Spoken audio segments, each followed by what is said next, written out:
अक्षय तृतीया का महत्व क्या है, अक्षय तृतीया क्यों करनी चाहिए, मैं आपको विधि पूर्वक समझा रही हूँ। अक्षय को तृतीया को जो भी हम पुण्यदान करते वो अक्षय होता है, उसका फल अक्षय माना जाता है, कभी समाप्त ना होने वाला। व्रत भी रखा जाता है तो व्रत का इतना महत्वपूर्ण फल होता है कि वो कभी समाप्त नहीं होता है। अक्षय तृतीया के दिन हमें बांके बिहारी के चरणों के दर्शन करना चाहिए, पीला दान करना चाहिए, पीले फल दान करना चाहिए।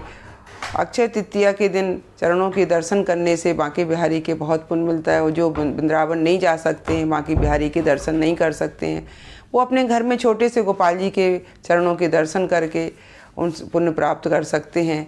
इसलिए अक्षय तृतीया का इतना बड़ा महत्व है।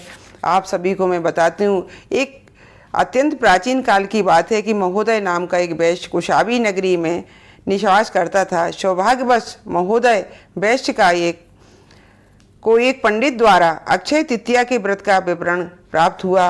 उसने भक्ति भाव से विधि पूर्वक व्रत कहा और रखा। व्रत के प्रताप से वह वैश्य कुशावती का महाप्रतापी शक्तिशाली राजा हो गया। उसका कोष हमेशा स्वर्ण मुद्राओं से, हीरे जवाहरातों से भरा रहता था। राजा स्वभाव से दानी भी था। वह उदार मन होकर मुक्त हस्त दान देता था। एक बार राजा के वैभव और सुख शांतिपूर्वक जीवन से आकर्षित होकर कुछ जिज्ञासु व्यक्तियों ने राजा से उसकी समृद्धि का कारण पूछा। राजा ने स्पष्ट रूप से अपने अक्षय तृतीय व्रत की कथा कह सुनाई और यह कहा कि सब कुछ अक्षय तृतीया व्रत के कृपा से ही है।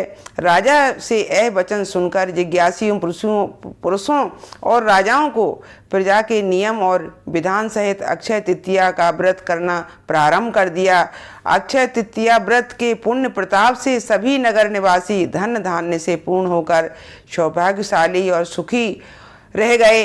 अक्षय तीज माता जैसे अपने सबको दिया है, वैसे जो राजा की प्रजा है उसी सुखी रखना, और जो जिसके परिवार में कोई भी ऐसा कष्ट है उसे सुखी रखना। जो भी अपना दान करता है वो अक्षय होता है, कभी नष्ट न होने वाला अक्षय तृतीया का। और जो व्रत रखता है वो भी अक्षय होता है, कभी एक व्रत से सारे व्रतों का पुण्य हमें प्राप्त होता है।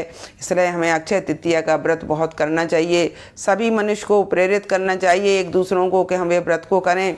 पुण्य दान करने के लिए बोलना चाहिए। अक्षय तृतीया का महत्वपूर्ण यह होता है कि घर में हम लक्ष्मी जी की पूजा करें, विष्णु भगवान का स्वागत करें और उनका भोग लगाएं। इसलिए कहते हैं कि कभी हम भोग नहीं लगा सकते तो अक्षय तृतीया को भोग लगाएं, वो अक्षय फल देने वाला है, हमेशा का भोग लग जाता है। बोल विष्णु भगवान की जय, बोल बांके बिहारी लाल की जय।